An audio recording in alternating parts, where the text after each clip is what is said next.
সুপ্রিয় শিক্ষার্থীবৃন্দ, সকলকে আমার আন্তরিক শুভেচ্ছা জানাচ্ছি। আশা করছি করোনার এই ক্রান্তি লগ্নে সকলেই স্ব স্ব স্থানে সামাজিক দূরত্ব বজায় রেখে নিরাপদ অবস্থানে আছো। আমি ছন্দা শর্মা, প্রভাষক, রাষ্ট্রবিজ্ঞান বিভাগ, মৌলভীবাজার সরকারি কলেজ। আমি আজকে একাদশ ও দ্বাদশ শ্রেণীর পৌরনীতি ও সুশাসন প্রথম পত্র সপ্তম অধ্যায় নিয়ে তোমাদের মাঝে উপস্থিত হয়েছি। আমাদের আজকের পাঠ সরকার কাঠামো।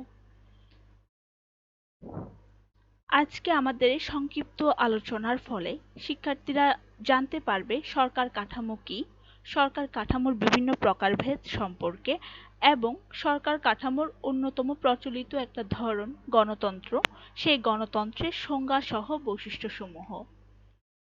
যেহেতু আমাদের আজকে পাঠ্য বিষয় হচ্ছে সরকার কাঠামো, তাই প্রথমেই সরকার সম্পর্কে কি আমরা একটু আলোচনা করি। আমরা জানি বর্তমান বিশ্বের ১৯৫টি স্বাধীন রাষ্ট্রের অন্যতম গুরুত্বপূর্ণ অথচ সাধারণ চারটি উপাদান রয়েছে, যেগুলো হচ্ছে জনসমষ্টি, নির্দিষ্ট ভূখণ্ড, সরকার এবং সার্বভৌমত্ব। তার মানে রাষ্ট্রের অন্যতম গুরুত্বপূর্ণ তৃতীয় উপাদানটি হচ্ছে সরকার। এখানে দেখো বলা আছে যে একটি গুণগত রাষ্ট্রের সকল ইচ্ছা অনিচ্ছা বিধি নিষেধ সমূহের প্রকাশ মাধ্যম হচ্ছে সরকার। এখানে এইও উল্লেখ করা আছে হ্যারল্ড জে লাস্কি এর মতে সরকার হলো রাষ্ট্রের মুখপাত্র। আবার সংকীর্ণ অর্থে রাষ্ট্রের যে গুরুত্বপূর্ণ তিনটি বিভাগ রয়েছে আইন, শাসন ও বিচার বিভাগ, এই বিভাগগুলোর সাথে সংশ্লিষ্ট সকল কর্মকর্তা কর্মচারীদেরকে বুঝানো হচ্ছে। আবার ব্যাপক অর্থে যদি বলা হয় সকল নাগরিকদের সম্মতিক্রমে গঠিত হয় সরকার।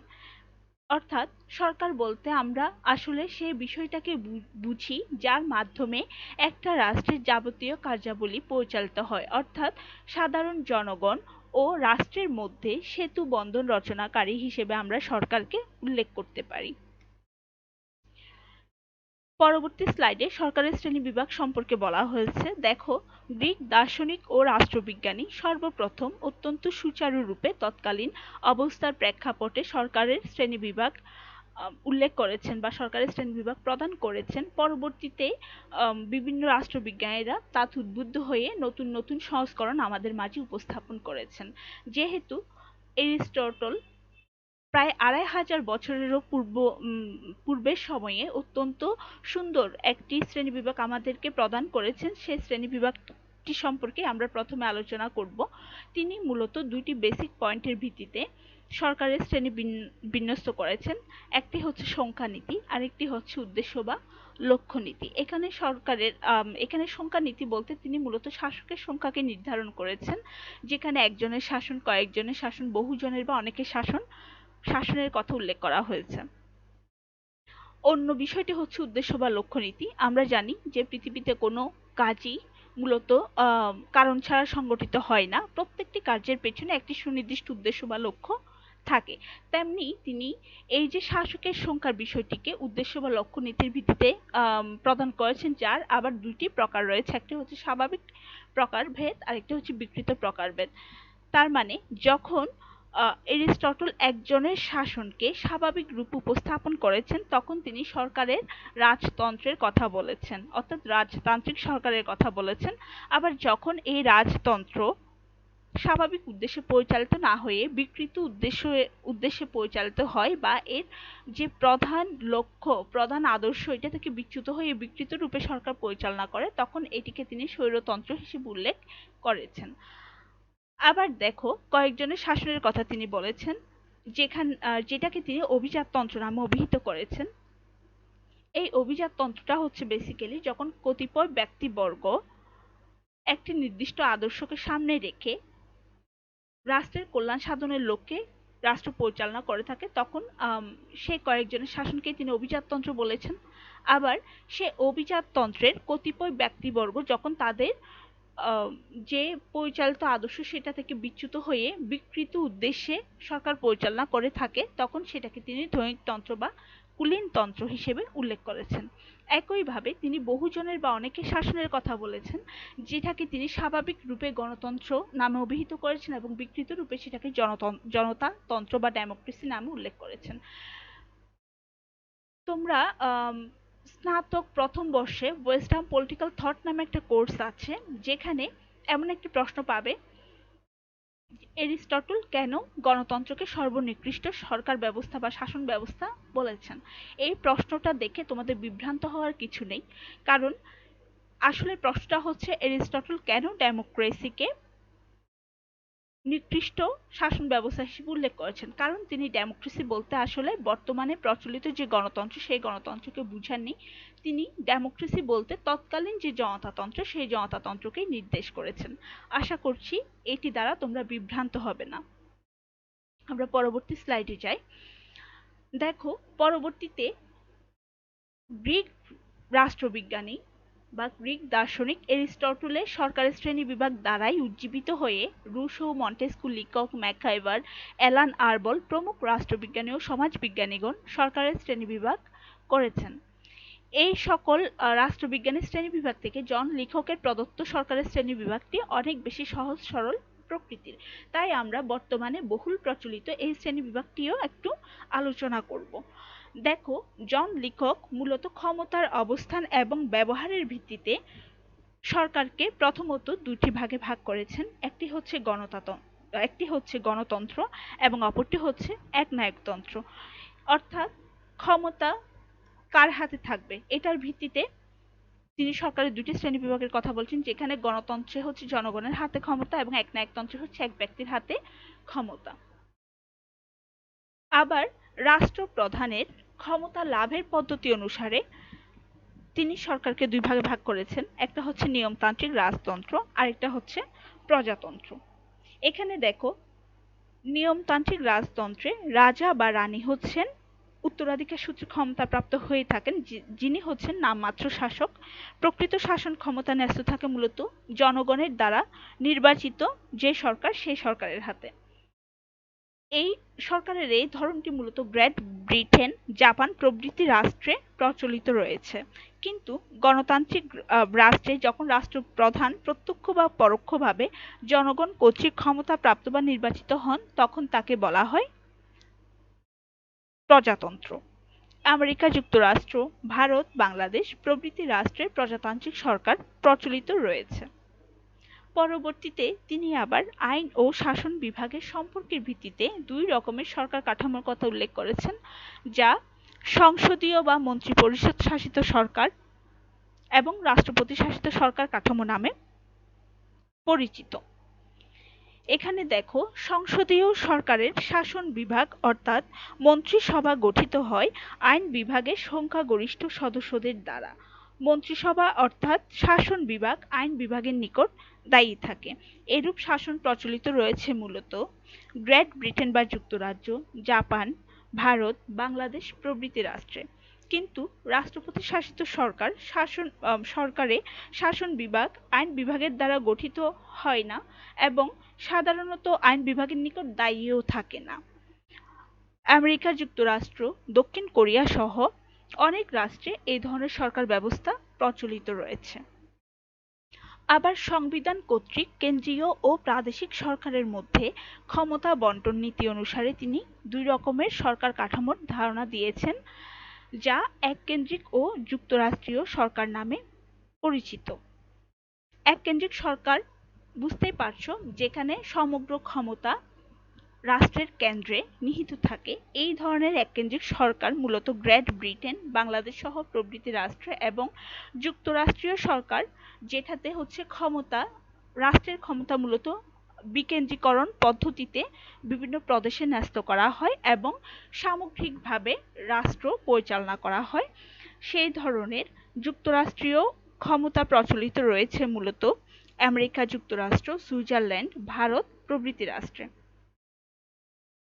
দেখো, পরবর্তী স্লাইডে আমরা বর্তমান বিশ্বের বিভিন্ন রাষ্ট্রে, যেমন মার্কিন যুক্তরাষ্ট্র, যুক্তরাজ্য, ভারত, বাংলাদেশ সহ বিশ্বের সকল রাষ্ট্রে যে জন লিককের সরকারি শ্রেণী বিভাগটাকে অনুসরণ করা হয় সেটার একটা ফরম্যাট বা কাঠামো এখানে উল্লেখ করা হয়েছে। এখানে তোমরা ভালোভাবে খেয়াল করে দেখো, প্রথমত সমগ্র সরকার ব্যবস্থাকে প্রধান দুইটি ভাগ ভাগ করা হয়েছে। একটি হচ্ছে গণতন্ত্র, একটি হচ্ছে স্বৈরতন্ত্র। এই স্বৈরতন্ত্রের কোনো ক্লাসিফিকেশন হয় না। স্বৈরতন্ত্র মানেই হচ্ছে স্বৈরতন্ত্র এক ব্যক্তির বিকৃত শাসন, যেটা আমরা এরিস্টটল সরকারের শ্রেণী বিভাগে উল্লেখ করেছি। যত ক্লাসিফিকেশন সবকিছু কিন্তু গণতন্ত্রে। কি কি ক্লাসিফিকেশন আছে দেখো। প্রথমত গণতন্ত্র হচ্ছে দুইটি ভাগে ভাগ করা, একটি নিয়মতান্ত্রিক রাজতন্ত্র আর একটি হচ্ছে প্রজাতন্ত্র। আমি আগের স্লাইডে কিন্তু উল্লেখ করে দিয়েছি কোনটা কোন ধরনের সরকার। এরপর দেখো নিয়মতান্ত্রিক রাজতন্ত্র আবার ভাগ হচ্ছে সংসদীয় বা যেটাকে আমরা বলছি মন্ত্রিপরিষদ শাসিত সরকার। ওই আবার হচ্ছে ওই সংসদীয় বা মন্ত্রিপরিষদ শাসিত সরকার আবার এককেন্দ্রিক। এটা হচ্ছে গণতন্ত্রের নিয়মতান্ত্রিক রাজতন্ত্রের একটা আলাদা গঠন। এরপর প্রজাতন্ত্রকে যদি ভাগ করি, প্রথমত হচ্ছে সংসদীয় বা যুক্তরাষ্ট্রীয় পদ্ধতি, আবার হচ্ছে সংসদীয় বা মন্ত্রিপরিষদ শাসিত পদ্ধতি, আর একটা হচ্ছে রাষ্ট্রপতি শাসিত পদ্ধতি। এই সংসদীয় পদ্ধতিটা আবার দুইটি ভাগে ভাগ করা, একটি হচ্ছে এককেন্দ্রিক, অপরটি হচ্ছে যুক্তরাষ্ট্রীয়।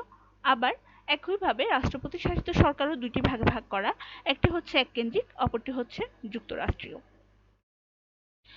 এখন দেখো সরকার কাঠামোর অত্যন্ত গুরুত্বপূর্ণ বা বহুল প্রচলিত যে ধরন গণতন্ত্র, সেই গণতন্ত্র সম্পর্কে আমরা পরবর্তী স্লাইডে আলোচনা করছি। প্রথমত দেখো বর্তমান বিশ্বে তোমরা খেয়াল করলে দেখবে বর্তমান বিশ্বে যে 195টি রাষ্ট্রের কথা বলা হচ্ছে, এই 195টি রাষ্ট্রে আমরা যতই রাজতন্ত্র বলি, আমরা যতই প্রজাতন্ত্র যা কিছুই বলি না কেন, সব কিছুই কিন্তু ডেমোক্রেটিক ফ্লেভার দ্বারা পরিচালিত হচ্ছে। অর্থাৎ কোনো না কোনোভাবে, প্রত্যক্ষভাবে হোক পরোক্ষভাবে হোক, এটা গণতন্ত্রের সাথেই জড়িত। যেহেতু বর্তমান রাষ্ট্রগুলো হচ্ছে কল্যাণমূলক রাষ্ট্র, এখানে প্রধান লক্ষ্যই থাকে জনগণের কল্যাণ সাধন করা। যেখানে জনগণের কল্যাণ নিহিত থাকবে সেটা অবশ্যই গণতান্ত্রিক পদ্ধতিতে পরিচালিত হচ্ছে বলে আমরা ধরে নিব। এখন দেখো গণতন্ত্র বলতে আমরা কি কি বুঝি। প্রথমত গণতন্ত্র শব্দটি ইংরেজি প্রতিশব্দ হচ্ছে ডেমোক্রেসি, যেটা মূলত গ্রিক শব্দ ড্যামোস এবং ক্র্যাটোস বা ক্র্যাশিয়া হতে এসেছে।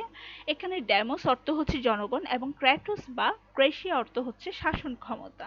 অর্থাৎ শব্দগত অর্থে গণতন্ত্র হচ্ছে জনগণের শাসন ক্ষমতা। বিভিন্ন তাত্ত্বিকদের মতামতগুলো একটু যদি পর্যালোচনা করি, আমরা দেখতে পাই স্যার জন সিলি খুব সুন্দর একটা সংজ্ঞা দিয়েছেন। তিনি বলছেন democracy is a government in which everyone has a share. এখানে তোমরা যদি খেয়াল করো, এই যে এভরিওয়ান কথাটা আছে, এখানে এভরিওয়ান বলতে কিন্তু সাধারণ জনগণকে মার্ক করছে। অর্থাৎ গণতন্ত্র হচ্ছে এমন একটি সরকার ব্যবস্থা যেখানে প্রত্যেকেরই অংশগ্রহণ রয়েছে, প্রত্যেকেরই শেয়ার রয়েছে। পরবর্তীতে আবার অধ্যাপক বার্কার বলেছেন democracy is a system of government by discussion, যেখানে আলোচনাকে গুরুত্ব প্রদান করা হচ্ছে। অর্থাৎ যেখানে আলোচনা থাকবে সেখানে অবশ্যই সাধারণ জনগণের মতামত বা জনমতের একটি বিষয় চলে আসবে। এরপর হচ্ছে দেখো গণতন্ত্র সম্পর্কে খুব সুন্দর একটি জনপ্রিয় সংজ্ঞা প্রদান করেছেন মার্কিন প্রেসিডেন্ট আব্রাহাম লিঙ্কন। তার মতে democracy is a government of the people, by the people and for the people. অর্থাৎ তার এই যে তিনটা part, of the people, by the people, for the people, এই তিনটা অংশের প্রতিটা অংশতেই তিনি সাধারণ জনগণকে অধিকতর গুরুত্ব প্রদান করেছেন এবং একমাত্র গুরুত্বের বিষয় বলা হয় সাধারণ জনগণ। উপরোক্ত যে আলোচনা, এই আলোচনার প্রেক্ষিতে আমরা এটাই বলতে পারি যে গণতন্ত্র হচ্ছে এমন এক ধরনের শাসন ব্যবস্থা যেখানে জাতি, ধর্ম, বর্ণ নির্বিশেষে সকল জনগণের সমান অংশগ্রহণের ভিত্তিতেই সকল রাষ্ট্রীয় কার্যাবলী পরিচালিত হয়, যার অপর নাম হচ্ছে প্রতিনিধিত্বমূলক শাসন ব্যবস্থা। দেখো পরবর্তী স্লাইডে খুব সুন্দর দুইটা চিত্রের মাধ্যমে গণতন্ত্রকে প্রতিফলিত করা হচ্ছে। আব্রাহাম লিঙ্কনের একটা খুব সুন্দর সংজ্ঞা এটা এখানে উপস্থাপন করা হয়েছে। অপর চিত্রটিতে দেখো ডেমোক্রেসি, আশেপাশে অনেকগুলো শব্দ আছে, rights, freedom, equal, representation, participation, citizens, voice, মানে সমস্ত কিছুর মাধ্যমে কিন্তু ডেমোক্রেসিটা প্রতিফলিত হচ্ছে। এই প্রত্যেকটা পয়েন্ট কিন্তু স্বাভাবিকভাবে সাধারণ জনগণের যে অধিকার, যে স্বাধীনতা, যে অংশগ্রহণ, প্রতিনিধিত্ব সবকিছুকে কিন্তু এখানে হাইলাইট করছে। আবার নিচে বলেও দেওয়া হয়েছে যে মতামত প্রকাশের স্বাধীনতাই হচ্ছে গণতন্ত্র। দেখো পরবর্তী স্লাইডে গণতন্ত্রের প্রকারভেদ সম্পর্কে উল্লেখ করা হয়েছে। এখানে বলা হচ্ছে গণতন্ত্র প্রধানত দুই প্রকার, প্রত্যক্ষ এবং পরোক্ষ বা প্রতিনিধিত্বমূলক গণতন্ত্র। প্রত্যক্ষ গণতন্ত্রটা কি? প্রত্যক্ষ গণতন্ত্র হচ্ছে আসলে রাষ্ট্রের কার্যাবলীতে নাগরিকদের সরাসরি অংশগ্রহণ বা প্রত্যক্ষ অংশগ্রহণ, অর্থাৎ সাধারণ জনগণ সরাসরি একদম প্রত্যক্ষভাবেই রাষ্ট্রের যাবতীয় কার্যাবলীতে অংশগ্রহণ করতে পারবে। বর্তমান বিশ্বের গণতন্ত্রের যে ধরন আমরা বিভিন্ন রাষ্ট্রে দেখতে পাই, এটা কিন্তু প্রত্যক্ষ গণতন্ত্র না, এটা হচ্ছে পরোক্ষ বা প্রতিনিধিত্বমূলক গণতন্ত্র। প্রত্যক্ষ গণতন্ত্র শুধুমাত্র সুইজারল্যান্ডের 5টি ক্যান্টন এবং আমেরিকা যুক্তরাষ্ট্রের নিউ ইংল্যান্ড স্থিত কয়েকটি শহরে এখনো আংশিকভাবে এটার প্রয়োগ লক্ষ্য করা যায়। আর বর্তমান বিশ্বে অপরাপর সকল রাষ্ট্রে কিন্তু পরোক্ষ গণতন্ত্র প্রচলিত রয়েছে। পরোক্ষ গণতন্ত্রে সাধারণ জনগণ তাদের মূল্যবান ভোট প্রদানের মাধ্যমে নির্বাচক মণ্ডলী নির্বাচিত করে থাকেন। পরবর্তীতে সেই নির্বাচক মণ্ডলীর মাধ্যমে মূলত সরকার গঠিত হয়। আমাদের বাংলাদেশও কিন্তু এর ব্যতিক্রম নয়। আমরা 300টি সাধারণ আসনের যে প্রতিনিধি নির্বাচন করে থাকি, এই প্রতিনিধিদের মূলত নির্বাচক মণ্ডলী বলা হয় এবং এই নির্বাচক মণ্ডলীদের মধ্যে যারা সংখ্যাগরিষ্ঠতা অর্জন করেন সেই দলই কিন্তু পরবর্তীতে সরকার গঠন করে। তার মানে হচ্ছে আমাদের রাষ্ট্রীয় যে সরকার ব্যবস্থা, এটাও হচ্ছে পরোক্ষ বা প্রতিনিধিত্বমূলক গণতন্ত্রের উদাহরণ। পরবর্তী স্লাইডে গণতন্ত্রের বৈশিষ্ট্য সম্পর্কে উল্লেখ করা হয়েছে। আমরা একটু সংক্ষিপ্ত আকারে বৈশিষ্ট্যগুলো দেখব। সমগ্র বিশ্বে বিদ্যমান গণতান্ত্রিক ব্যবস্থার প্রেক্ষিতে কতিপয় সাধারণ বৈশিষ্ট্য যা নিম্নরূপ। প্রথমত হচ্ছে জনগণের সম্মতি। গণতন্ত্রের অন্যতম গুরুত্বপূর্ণ বিষয়বস্তু হচ্ছে জনগণ।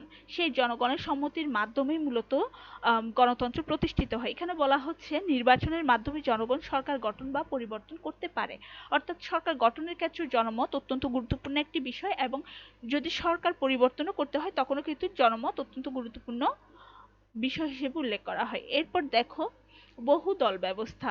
গণতন্ত্রের অন্যতম প্রধান বৈশিষ্ট্য হচ্ছে রাজনৈতিক দলের বহুমাত্রিকতা। অবশ্যই রাজনৈতিক দল থাকবে এবং অবশ্যই এতে একের অধিক রাজনৈতিক দলের উপস্থিতি থাকতে হবে। বহু দল ব্যবস্থা ছাড়া প্রতিনিধিত্বশীল গণতন্ত্র হয় না। এরপর দেখো স্বাধীন বিচার ব্যবস্থা। যে রাষ্ট্রে গণতন্ত্র নেই বা যে রাষ্ট্রে স্বাধীন বিচার ব্যবস্থা নেই, সে রাষ্ট্রে গণতন্ত্র পূর্ণ মাত্রায় বিদ্যমান আছে বলে আমরা বলতে পারি না। কারণ একটি রাষ্ট্রের স্বাধীন বিচার ব্যবস্থার উপরই মূলত সেই রাষ্ট্রের জনগণের জীবন ও সম্পদ এবং রাজনৈতিক ও সামাজিক অধিকার নির্ভর করে এবং এই সকল অধিকার মূলত স্বাধীন বিচার ব্যবস্থার মাধ্যমেই সংরক্ষিত হয়, যা সাধারণ গণতন্ত্রকে প্রতিফলিত করে। অন্যথায় কিন্তু গণতন্ত্র জনতাতন্ত্রে পরিণত হওয়ার সম্ভাবনা থাকে। অর্থাৎ যে সকল রাষ্ট্রে সাধারণ জনগণের এই সকল সাধারণ অধিকার সমূহ স্বাধীন বিচার ব্যবস্থার মাধ্যমে সুরক্ষিত থাকে না, সেই সকল রাষ্ট্রে গণতন্ত্র আছে বলে আমরা মনে করতে পারি না। এরপর দেখো নিয়মতান্ত্রিক ব্যবস্থা। বর্তমান রাষ্ট্রের যে সরকার ব্যবস্থা, যেহেতু অধিকাংশ রাষ্ট্রই হচ্ছে গণতান্ত্রিক পদ্ধতিতে সরকার প্রতিষ্ঠা করে, তাই এখানে সরকার পরিবর্তনের অবশ্যই একটি নিয়মতান্ত্রিক ব্যবস্থা থাকতে হবে, যেটাকে আমরা অধিকাংশ ক্ষেত্রে নির্বাচন নামে চিনি। অর্থাৎ নিয়মতান্ত্রিক উপায়ে সরকার পরিবর্তন গণতন্ত্রের অন্যতম একটি বৈশিষ্ট্য, যার অনন্য মাধ্যম হচ্ছে নির্বাচন। একটি নির্দিষ্ট সময় অন্তর অন্তর নির্বাচনের মাধ্যমেই মূলত নিয়মতান্ত্রিক উপায়ে সরকার পরিবর্তিত হয়ে থাকে। এরপর দেখো আইনের শাসন। আইনের শাসন বলতে আসলে আমরা কি বুঝি? আইনের শাসন বলতে আমরা বুঝি আইনের চোখে সকলেই সমান, কেউ আইনের ঊর্ধ্বে নয়। অর্থাৎ যে রাষ্ট্রে ধনী দরিদ্র জাতি ধর্ম বর্ণ নির্বিশেষে সকল নাগরিকের জন্য সমানভাবে একই আইন প্রযোজ্য, সেখানে আমরা বলতে পারছি যে আইনের শাসন প্রতিষ্ঠিত রয়েছে এবং যে সকল রাষ্ট্রে আইনের শাসন থাকে সেই সকল রাষ্ট্রে কেবল গণতন্ত্র বিদ্যমান আছে বলে আমরা জানি। এরপর দেখো সংবাদপত্রের স্বাধীনতা। প্রচার মাধ্যমের স্বাধীনতা না থাকলে কখনোই গণতন্ত্র প্রতিষ্ঠিত হতে পারে না। কারণ সাধারণ জনগণ কি বলতে চায়, সাধারণ জনগণের চাহিদা সমূহ বা সরকারও সাধারণ জনগণের কল্যাণের জন্য যেই সকল ব্যবস্থা গ্রহণ করে থাকে সমস্ত কিছুর আহ, জানার একমাত্র মাধ্যম হচ্ছে কিন্তু বিভিন্ন ধরনের প্রচার যে মাধ্যমগুলো আছে, যার অন্যতম প্রধান ভূমিকা পালন করে থাকে সংবাদপত্র। এই সংবাদপত্রকে যদি প্রচারের স্বাধীনতা দেয়া না হয় তাহলে কিন্তু গণতন্ত্র প্রতিষ্ঠিত হয় না বা গণতন্ত্র পূর্ণ মাত্রায় বিদ্যমান থাকে না।